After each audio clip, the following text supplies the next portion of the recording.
Lucas, capítulo 5. Jesus convoca seus discípulos. Também encontrado em Mateus 4, do 18 ao 22, Marcos 1, do 16 ao 20, João 1, do 35 ao 42. E aconteceu que, num determinado dia, Jesus estava próximo ao lago de Genezaré. E uma multidão o espremia de todos os lados para ouvir a palavra de Deus. Nota de rodapé 1. Lucas é o único dos evangelistas que se refere ao grande lago da Galileia, que fica a 220 metros abaixo do nível do mar e mede 21 quilômetros de comprimento por 12 quilômetros de largura, chamando-o de forma tecnicamente correta de lago. Os demais escritores chamam de Mar da Galileia, e João o denomina por duas vezes de Mar de Tiberíades. João 6:1, João 21:1. Ele observou junto à beira do lago 2 barcos, deixados ali pelos pescadores, que haviam desembarcado, cuidavam de lavar suas redes. Então, entrou num dos barcos, o que pertencia a Simão, e lhe solicitou que o afastasse um pouco da praia. E, assentando-se do barco, ensinava o povo. Nota de rodapé 2.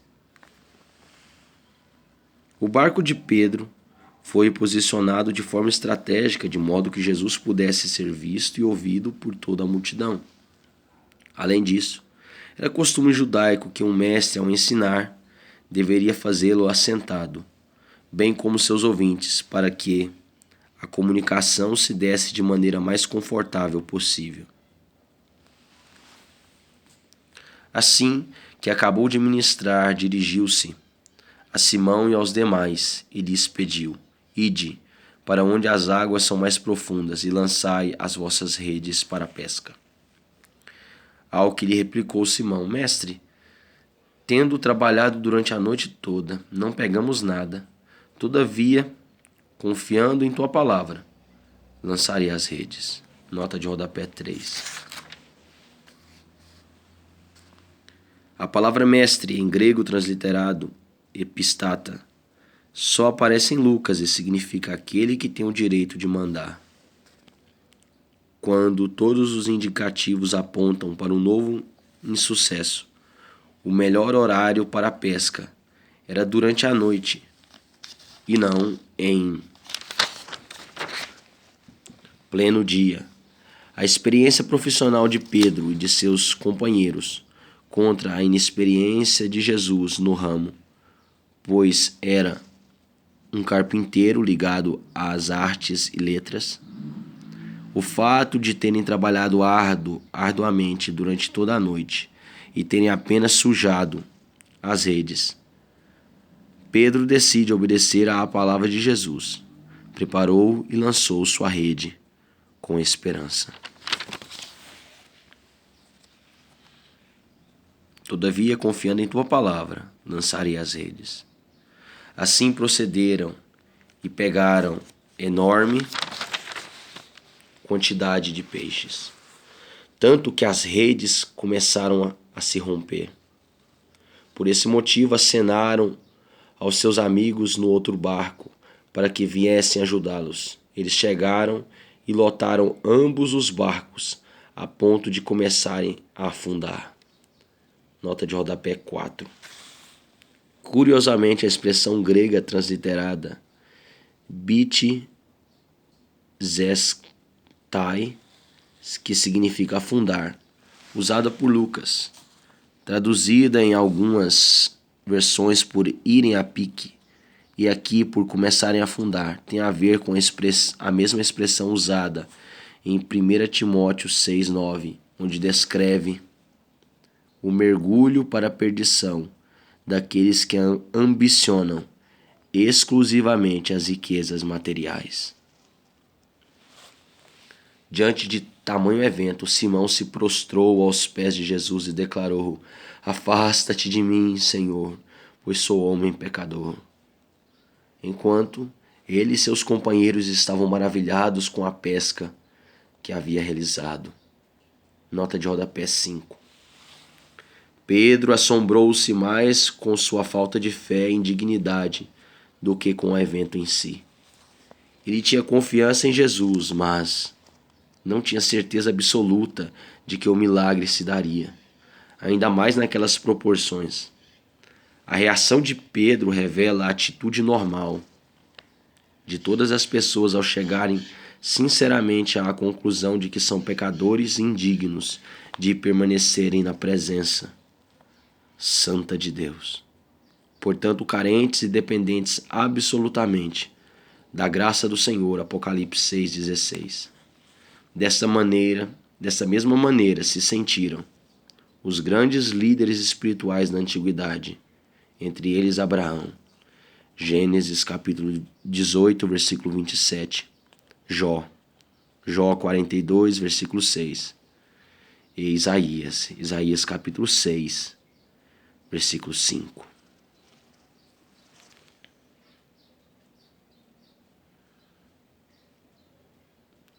Diante de tamanho evento, Simão se prostrou aos pés de Jesus e clamou: Afasta-te de mim, Senhor, pois sou homem pecador. Porquanto ele e seus companheiros estavam maravilhados com a pesca que haviam realizado. Assim como de Tiago e João, os filhos de Zebedeu, que eram sócios de Simão. Todavia, Jesus revela a Simão: Não tenhas medo, a partir desse momento, tu serás um pescador de vidas humanas, um pescador de homens. Nota de rodapé 6. É digno de nota o fato de Jesus haver escolhido seus discípulos entre homens que estavam dedicados a um trabalho árduo, não entre religiosos preguiçosos e desocupados. Contudo, Pedro foi convocado 2 vezes para servir a Cristo, após 2 pescas milagrosas. Primeiro, para o discipulado, e algum tempo mais tarde, para o apostolado.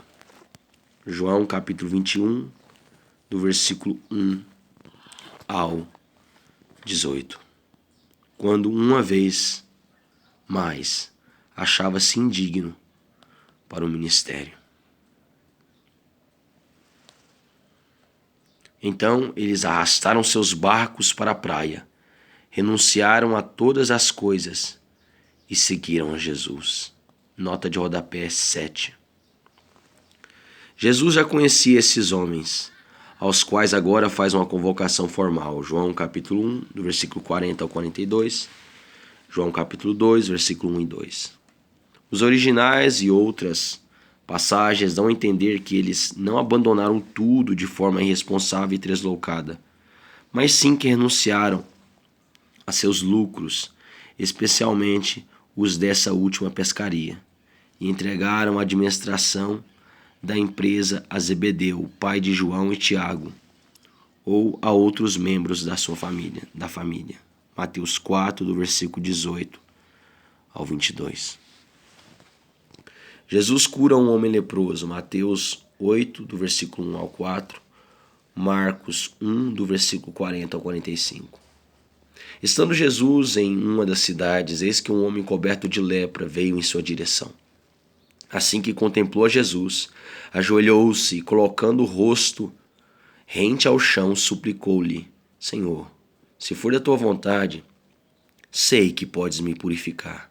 Nota de rodapé 8. A expressão original grega, muito usada em escritos médicos da época, e aqui traduzida por lepra, refere-se a uma série de doenças e cânceres de pele. Os evangelhos sinóticos registram esse acontecimento de forma diferente. Mateus o cita como parte de uma galeria de milagres, Mateus 8, do versículo 1 ao 4. Marcos e Lucas o colocam como um dos primeiros sinais maravilhosos realizados por Jesus no início de sua peregrinação pela Galileia. O homem doente e transfigurado por uma doença que o excluía socialmente, contrariando a lei, Levíticos 13. Busca Jesus com todas as suas forças como única solução para seu grave problema. Ele se aproxima do Senhor com fé, humildade e vontade de obedecer ao que Jesus lhe mandava fazer.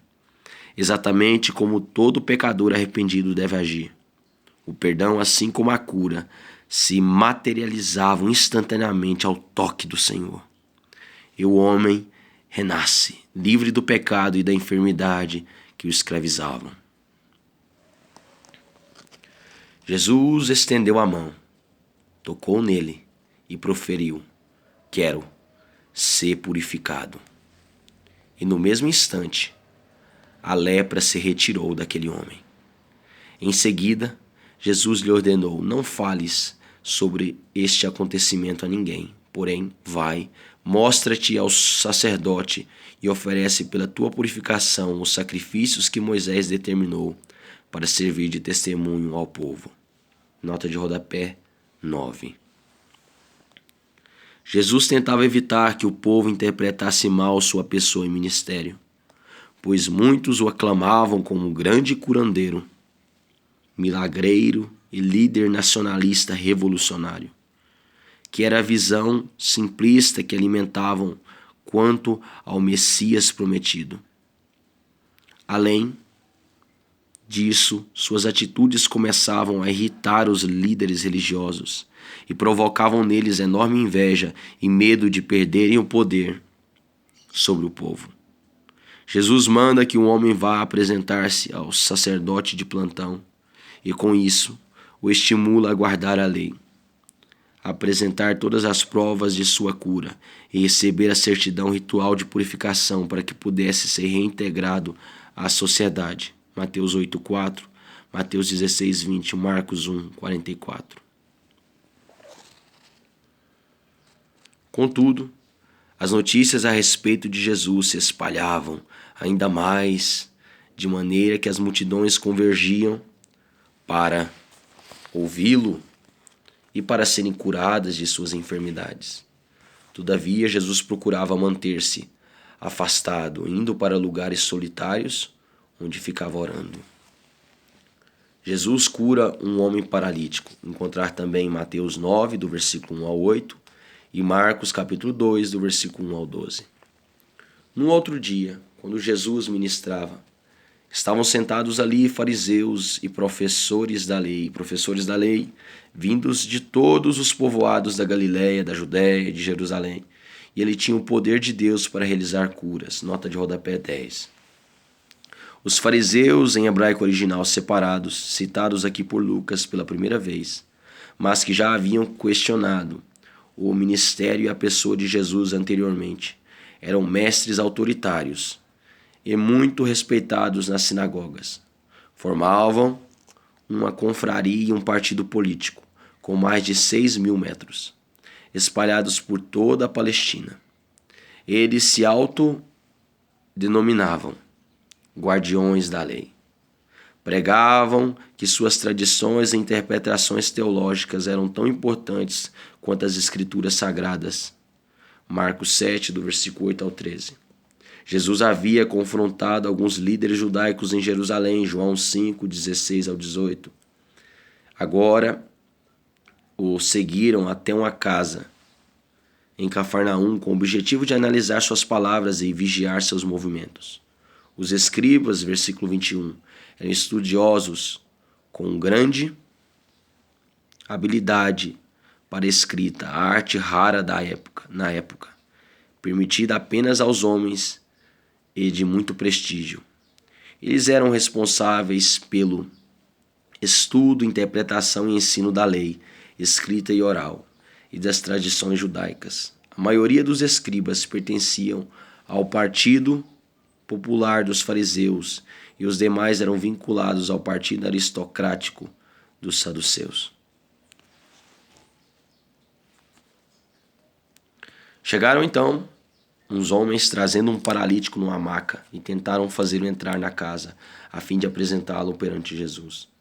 Não tendo sucesso nessa tentativa devido à grande multidão aglomerada, subiram ao terraço e o baixaram em sua maca, através de uma abertura no teto, até o meio da multidão, bem diante de Jesus. Nota de rodapé 11. O estilo palestinense de construção havia incorporado a maneira greco-romana de cobrir as casas com uma espécie de laje pré-moldada em ladrilhos e barro cozido. Marcos capítulo 2, versículo 4. Observando a fé que aqueles homens demonstravam, Jesus declarou: Homem, os teus pecados estão perdoados. Nota de rodapé 12. A grande causa das doenças do mundo reside no pecado, nos cometidos por causa de um de nós em função de nossas vontades perversas, João 9:3. E naqueles praticados pela humanidade como um tipo desde a queda, Gênesis 3. O homem paralítico, pela fé, reconhece o pecado como a raiz do seu problema e, por isso, obedece à ordem de Cristo. Os homens revelam igualmente grande fé em Jesus e amor ao amigo incapacitado, e não desistem ao primeiro obstáculo, pelo que também são abençoados. Esse episódio nos leva a concluir que o coração e o esforço dos amigos e parentes em levar seus atrofiados pelo pecado ao Senhor serão eficazes e galardoados com alegrias espirituais.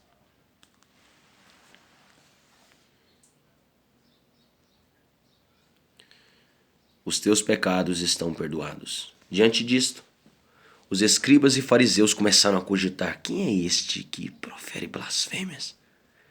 Quem tem poder para perdoar pecados a não ser somente Deus? Nota de rodapé 13.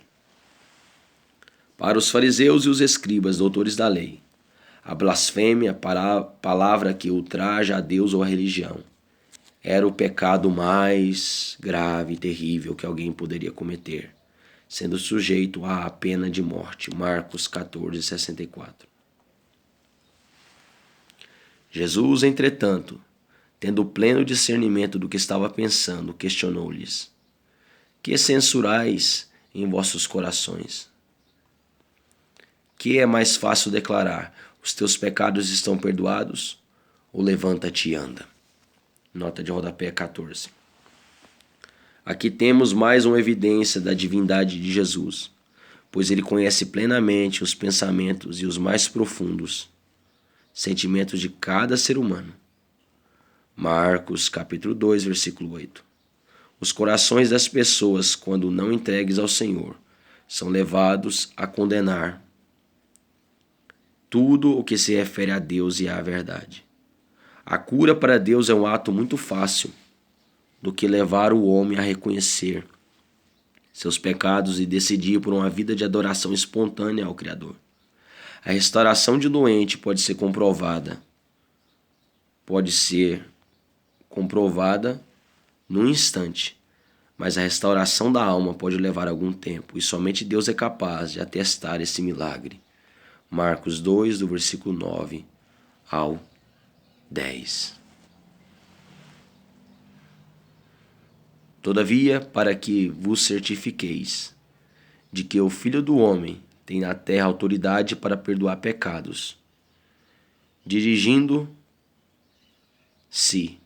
ao paralítico declarou: eu te ordeno, levanta-te, pega a tua maca e vai para casa. Então, naquele mesmo instante, o homem se levantou diante de todos os presentes, pegou a maca em que estivera prostrado e correu para casa louvando e bendizendo a Deus. Nota de rodapé 15. A autoridade de Jesus não era humana, nem fora outorgada por líderes religiosos, mas sim de Deus.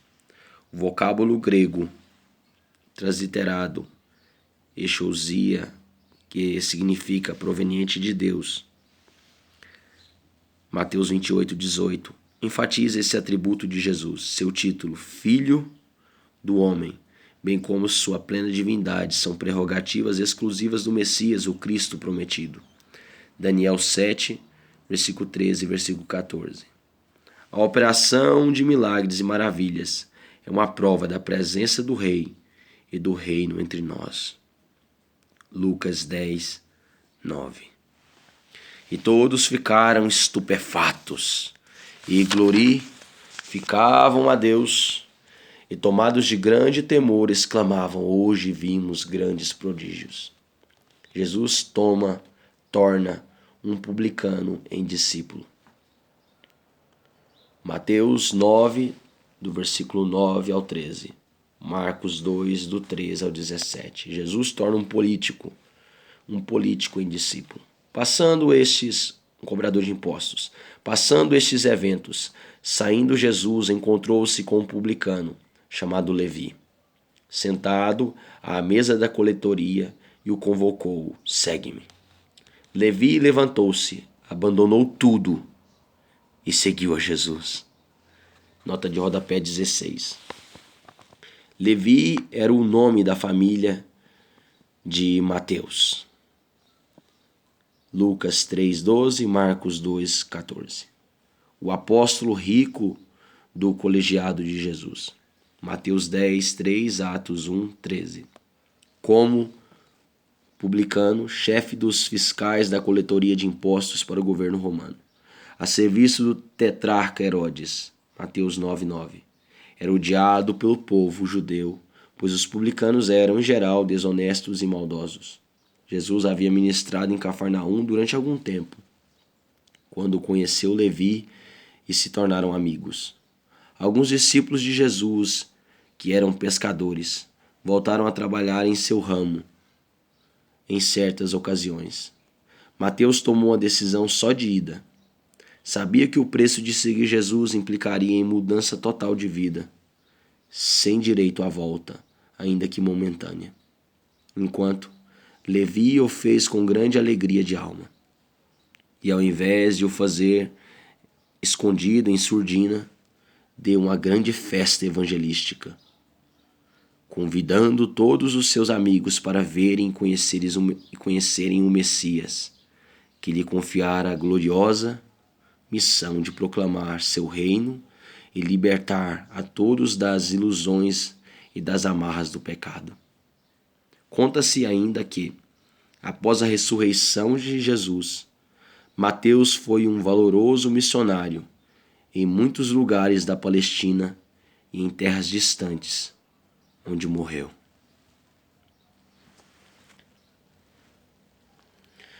Jesus num banquete com pecadores. Encontrar também essa passagem em Mateus 9, do versículo 10 ao 13.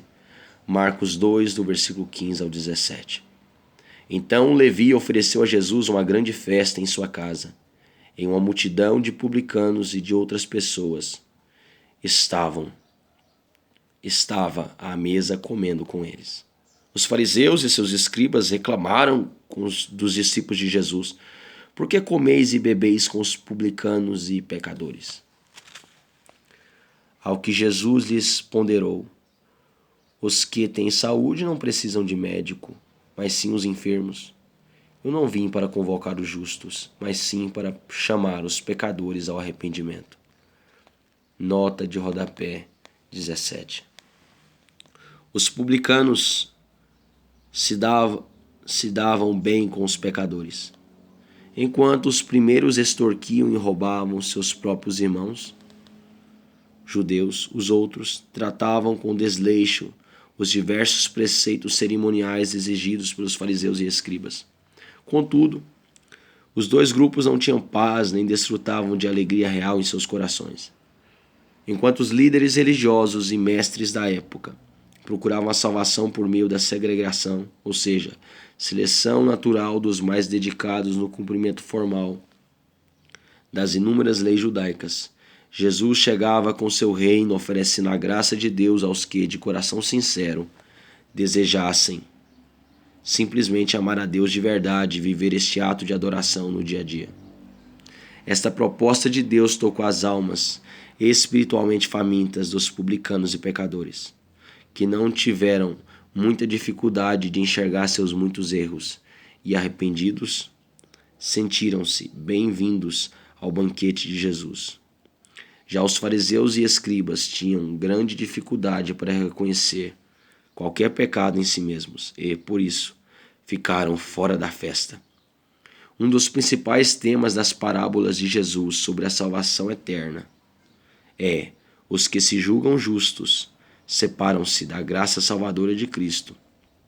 Lucas 18, do versículo 9 ao 14, Marcos 2, 17. Jesus é questionado quanto ao jejum.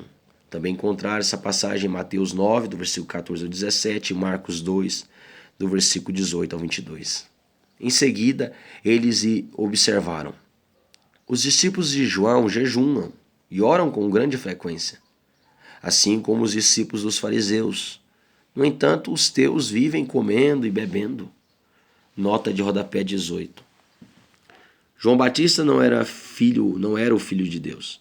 Porém, veio uma missão poderosa e específica: preparar o coração da humanidade para a chegada de Cristo e a implantação do reino de Deus. João foi criado e educado no deserto, junto a um grupo de judeus teologicamente muito restritos e sérios em relação a Deus. Aprendeu a sobreviver com a dieta limitada e austera, própria do lugar que habitava, composta de uma espécie de gafanhotos que até hoje são torrados e degustados pelo povo da região, e mel silvestre. Seu ministério foi marcado por uma mensagem urgente, grave, forte, direta quanto ao arrependimento dos pecados, mediante testemunho público e um ritual de passagem pelas águas, repleto de simbolismos ligados à implementação do reino, que se completaria com o batismo trazido por Jesus Cristo, o Filho de Deus. Os fariseus também pregavam um modo de vida rigoroso. Lucas 18, 12. Mas Jesus aceita. Os fariseus também pregavam um modo de vida que se complementaria com o batismo trazido por Jesus Cristo, o Filho de Deus. Os fariseus também pregavam um modo de vida rigoroso. Lucas 18, 12. Mas Jesus aceitava convites para casamentos, banquetes e festas, pois tinha interesse em estar onde mais se precisava dele, no coração daqueles que se reconhecem perdidos e necessitados da direção e do amor de Deus. Embora Jesus rejeitasse todo tipo de atitude apenas legalista e exterior, com finalidade de autoglorificação, Isaías 58, do versículo 3 a 11, é fato que ele próprio jejuava e orava muito em particular e defendia o jejum voluntário para o benefício espiritual. Mateus 4, 2, Mateus 6, do versículo 16 ao 18. Jesus então lhes propôs: podeis fazer jejuar os convidados para o casamento, enquanto está com eles o próprio noivo? Contudo, dias virão em que lhes será tirado o noivo. Naqueles dias, verdadeiramente, jejuarão. Nota de rodapé 19. Neste trecho, Jesus faz a primeira referência à sua morte. A tristeza e a vontade de estar com o Senhor levaria seus discípulos ao jejum e à oração até o seu glorioso retorno e o final dos tempos. Mateus 28, 20. A igreja primitiva ensinou e praticou o jejum com orações, especialmente nas épocas de provação e dificuldades. Atos 9, 9, Atos 13, versículo 2 e 3, Atos 14, 23. E lhes acrescentou essa parábola para pensar: ninguém tira um remendo de roupa nova e o costura sobre roupa velha. Se o fizer, certamente estragará a roupa nova. E além disso, o remendo novo jamais se ajustará à roupa velha, à velha roupa. Da mesma maneira, não há alguém que coloque vinho novo em recipiente de couro velho. Ora, se eu fizer o vinho novo, ao fermentar, arrebentará o recipiente, se derramará e danificará o recipiente onde fora colocado. Ao contrário, o vinho novo deve ser posto em um recipiente de couro novo, pois pessoa alguma, depois de beber o vinho velho, prefere o novo.